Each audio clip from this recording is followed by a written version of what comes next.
welcome to another episode of Inside the Recording Studio. I am Jody Whitesides, and with me as always is Mr. Chris Hellstrom. How are you today, Chris? I'm good, because I get to talk to my bestest buddy here for about 45 minutes, so that's good. Whee! Yay! Yeehaw! How you doing? I'm doing good. It's going to be an interesting afternoon here. I'm going to go see a legacy recording act as a friend of mine plays drums for him now, and that should be fun. Cool. Yeah. Is that what we talked about at NAMM? Is it that show? The Rick Springfield show? Yeah. Yeah. Yeah. That's all right. tonight. Well, there you go. Well, I didn't know if you wanted to. Okay. Well, there you go. Yeah. All right. Awesome. I have something I want to touch on. I want to do this is a talk back thing? All right. Yeah. Do it. Let's see what you think about it. Logic and Final Cut Pro coming to the iPad. Saw that. Thoughts? Interesting. Yep. Not earth-shattering to me. It doesn't necessarily fit my current workflow, so I'm not the type of target audience for this, I would postulate. I don't know about you, but for me, I don't think I'm the target audience. No, I'm in the same camp. I think it's very, very interesting, but it's one of workflow, right? Mm-hmm. If you're on the go all the time, and depending on what it is that you do, if you like to record on the go and you edit video on the go, or let's say that if you're on location shooting something, you might be able to do that without bringing a huge rig, but instead have your iPad. Does a laptop really qualify as a huge rig? Probably not, but you know what I'm saying? But if you're going, let's say that you're traveling or something and you're not necessarily intended to do any kind of work or whatever, you have that option out there. I think the idea of being able to run it on an iPad, I think is pretty cool. Probably says more about the processing power of the iPads these days.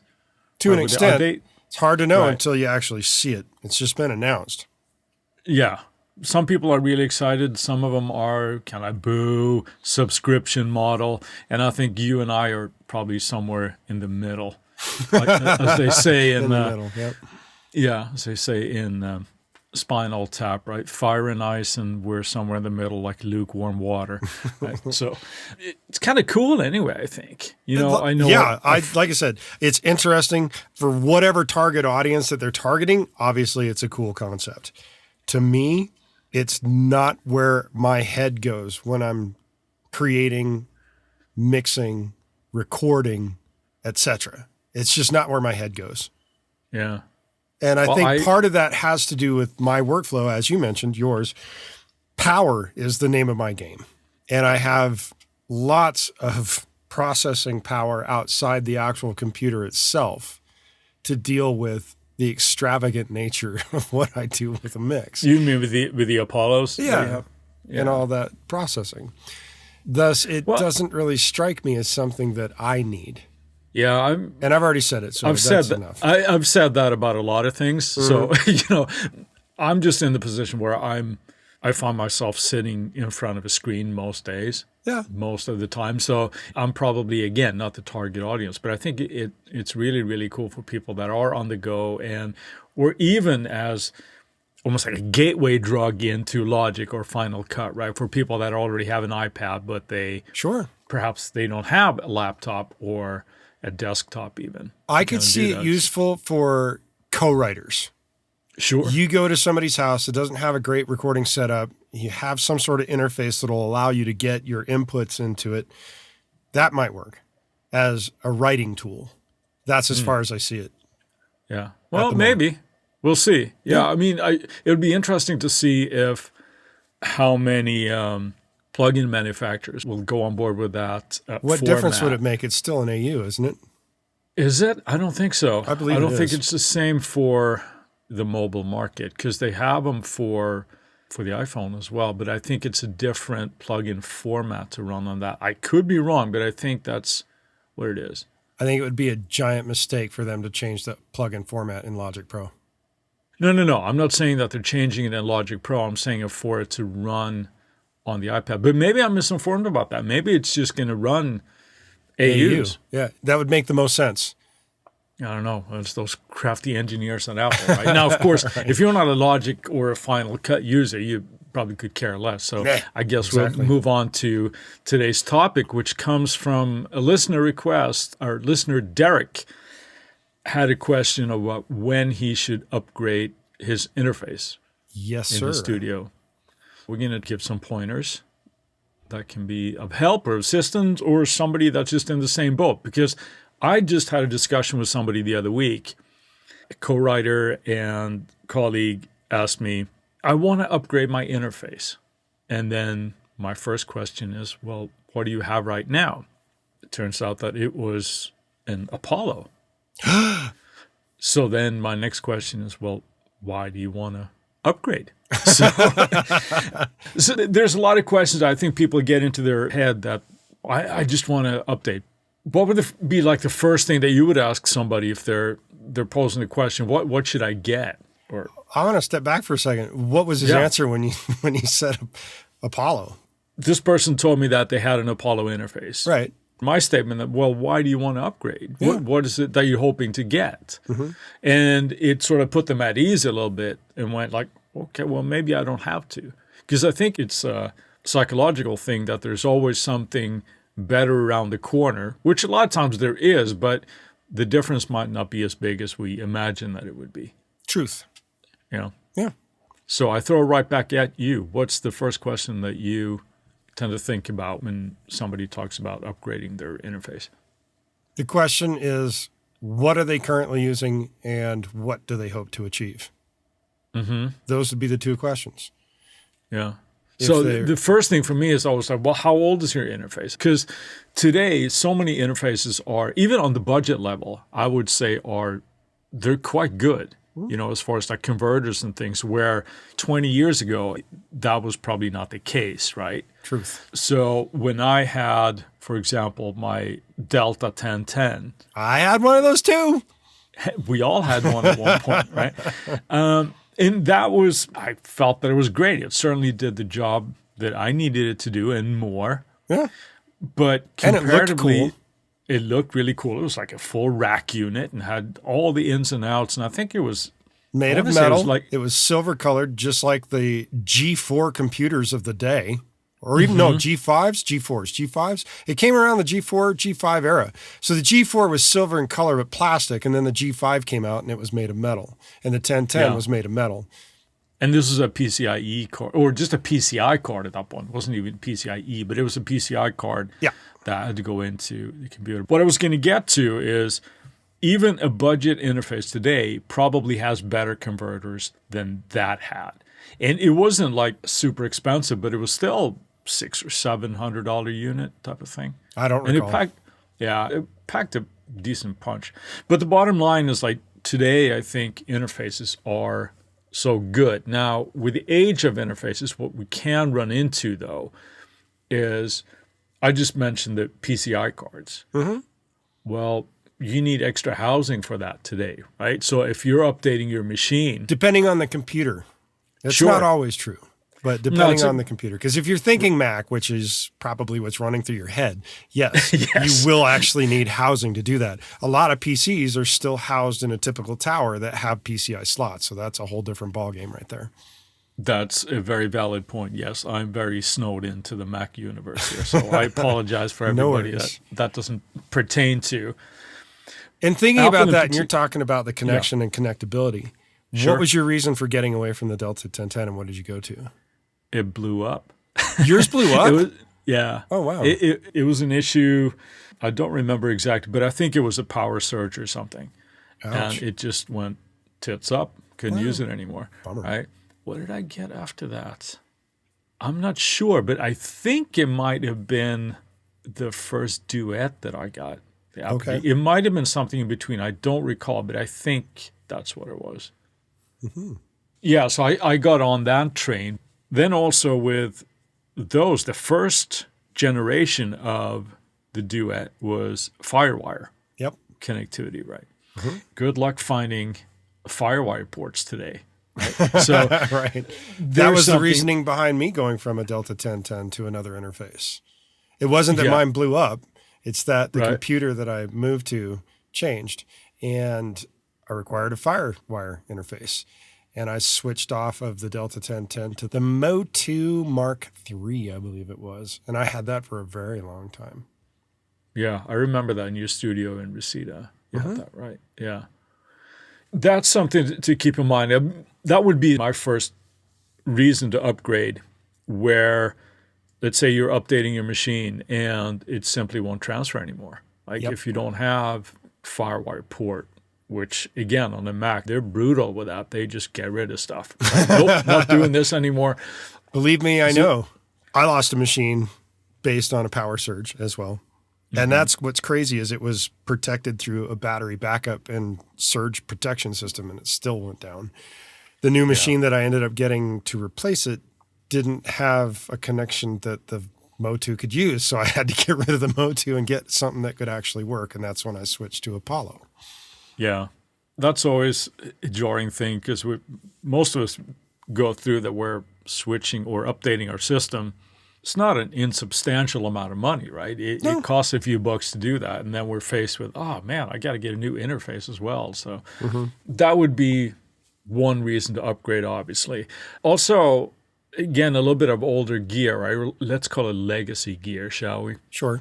Where there's no more support for it on the manufacturer's point. There might be issues with drivers unless they're class compliant, right?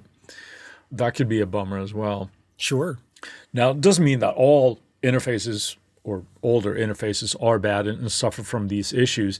A brand that I hear a lot anyway, and I know you have worked with, is RME. Yes. Well, people rave about them, and they're reportedly built like tanks, right? They go forever type of thing. Supposedly, they're real quick with their driver updates and things like that to newer OSs and things, but I don't have firsthand experience with it, so they're extremely well built. They have USB connectivity for some of them, for the smaller models that you might use for more mobile applications, which makes them highly efficient for what you want to do. And they do stay up on their drivers, and they're built extremely well. You can kick it around a little bit. It's not going to completely die on you unless you probably run over it with an actual tank. Kind of thing. They make a great interface. I'm not going to complain about them at all. And they are a really nice company to deal with in terms of my own personal experience of dealing with them. Yeah. I have nothing bad to say about RME at all. Right. And one thing also with just sort of like built like tanks, like if I'm not wrong, I think one of their most popular smaller interfaces, I think is the baby face. Yes. That they have, right? They're all metal, as far as I remember. There might be some plastic parts on it, but the construction is really well. So some and the software that comes with it is absolutely astounding. It's great for rerouting stuff internally in the computer. It's got a great console, so to speak, inside its own setup that connects to your DAW. That's cool. Yeah. Yeah. So what are your thoughts on quality, sound quality of interfaces? Is that ever something that you take into consideration for a reason to upgrade? Because that's kind of what my friend was asking about. Personally, or as advice to give to somebody else? How about both? Let's start with personally. Personally, I would always upgrade based on sound quality.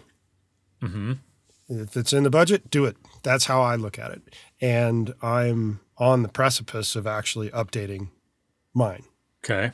That's my own personal thing. In terms of advice, I ask the person who's questioning whether they should upgrade what their end goal is. Are they doing this for personal reasons that are just like, I'm recording at home, I want to satisfy my own whims of how I record myself? Well, that's going to be different advice than somebody that's like, dude, I'm building a new studio, I plan on working with clientele, and I want to sound like $1 million kind of thing.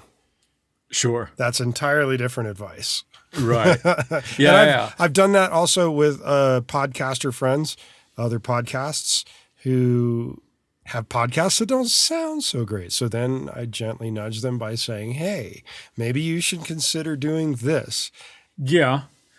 One thing that's important to take into question there, though, is the idea of I'm going to spend a little bit more, a $500 interface to Come on, go cheaper. You're going from like a $200 interface. Well, that's what I'm saying, right? But if you're doing that, you're probably not getting the returns and quality that you think you might do. Sure.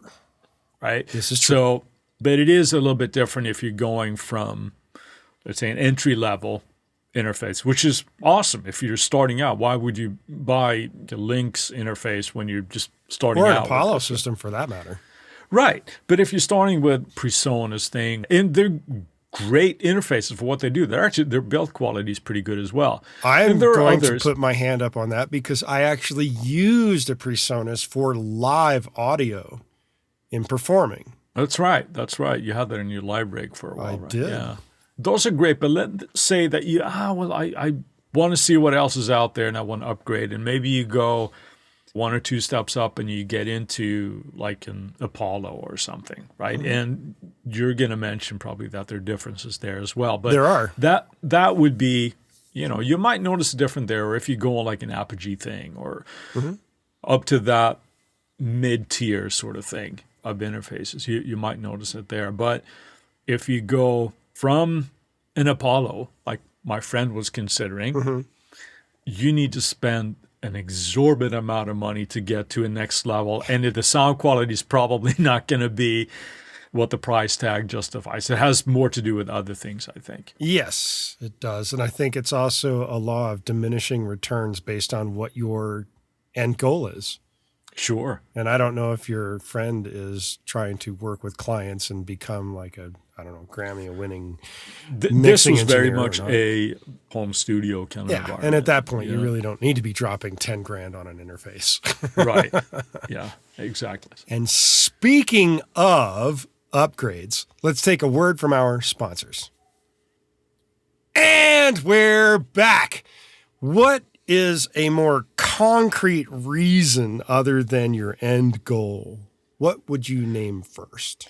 This is, from my opinion, the biggest reason to upgrade, and that is if you need more inputs or outputs. That's a pretty solid one right there.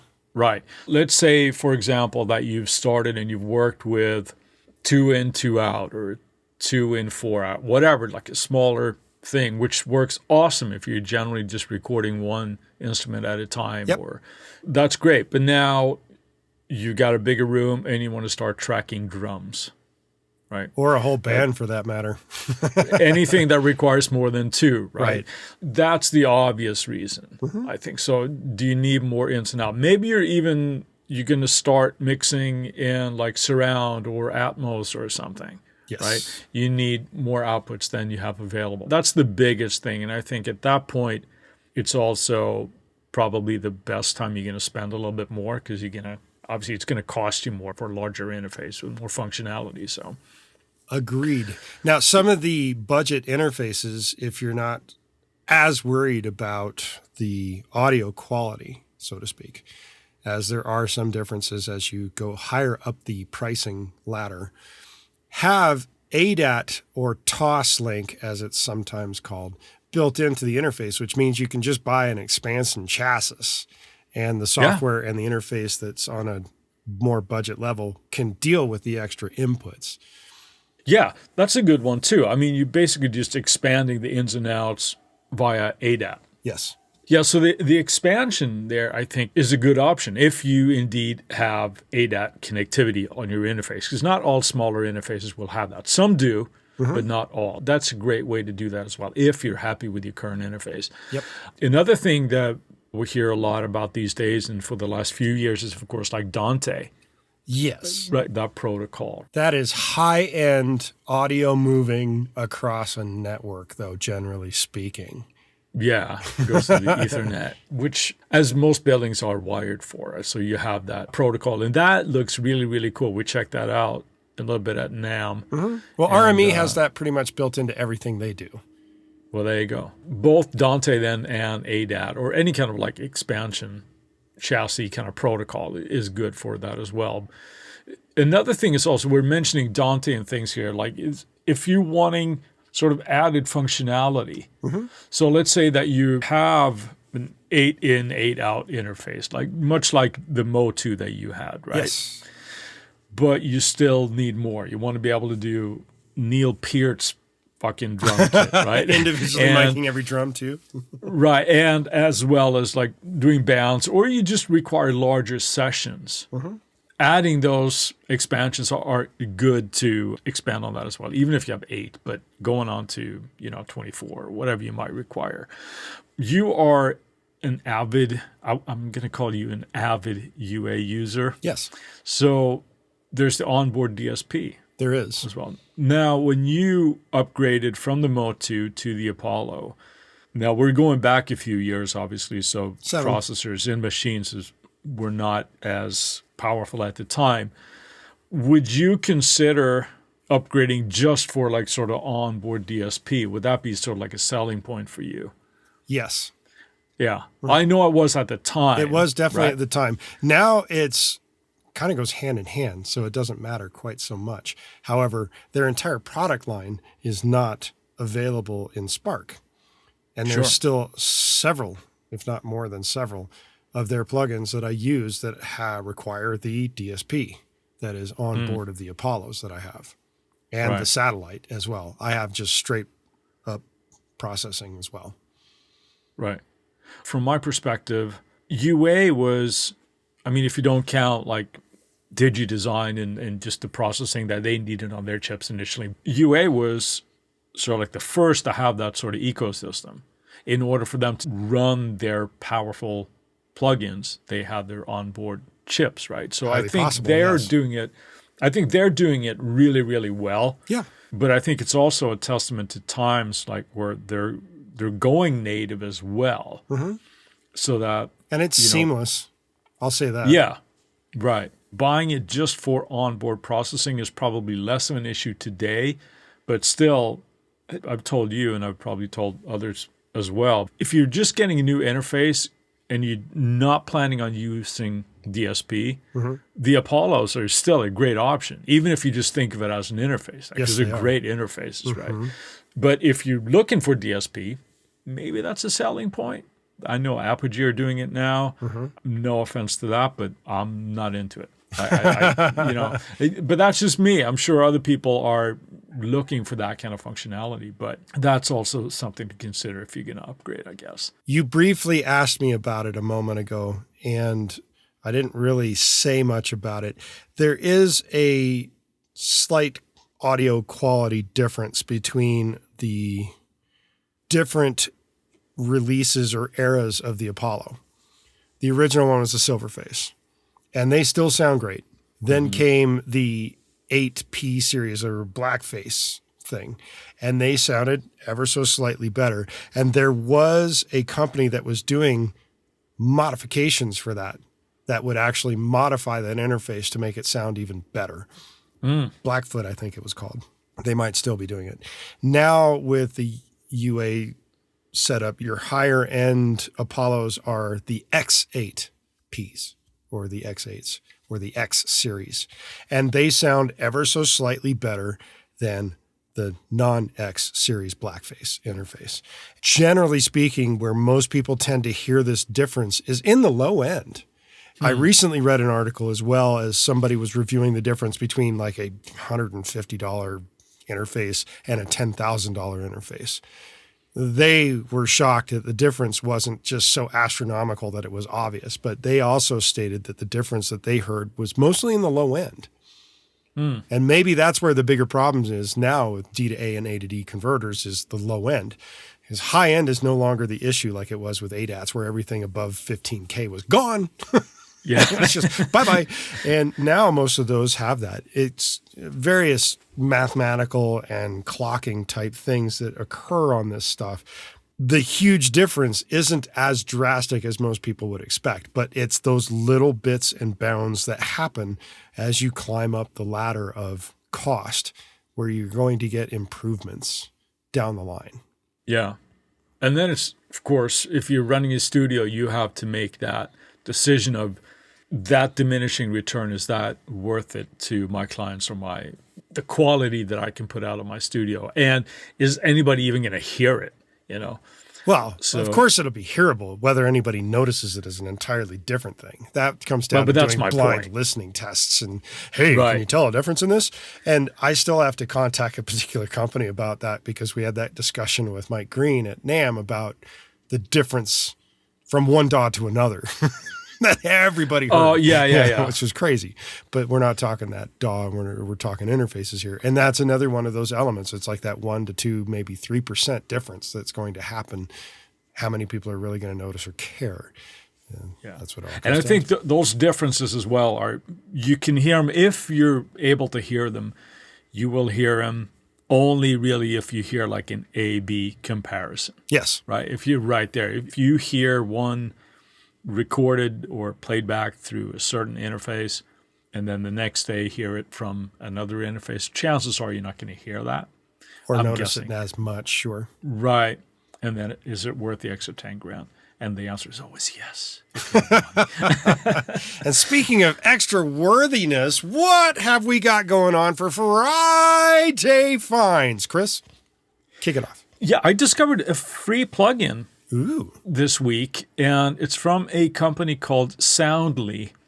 Now, Soundly do sample libraries in audio and Foley for things like that, predominantly for the movie industry. I understand it. And I got to thinking about this because I saw they had one, and the plugin I'm going to mention is something called Place It. This reminded me quite a bit of Audio Ease, the makers of Speakerphone? Yes. Thank you very much. Yeah, it reminded me a bit of that. Now, obviously, this is scaled down a fair bit, but what you can do is you can place the source inside a few different sort of environments and speakers and things, and then have a different environment on top of that, sort of like an IR reverb kind of a thing. But it's a cool thing if you're doing like sound design or if you just want some kind of cool effects. So I thought it was pretty cool. It's called Place It, and the company is called Soundly. What do you got? I also have what is a 2-tier plugin. There's a free version, there's a paid version. This particular plugin is designed for cymbal programming. It is called Excite Cymbal. It is by a company that is not really a company, but the acronym of it is CHAIR, and it stands for the Center for Haptic Audio Interaction Research. That would have been my guess. Right. Now, the idea of this plugin is that it uses physical modeling to model cymbals. And you would think, oh yeah, whatever, that's not going to sound real. However, it's ridiculous how real this actually sounds.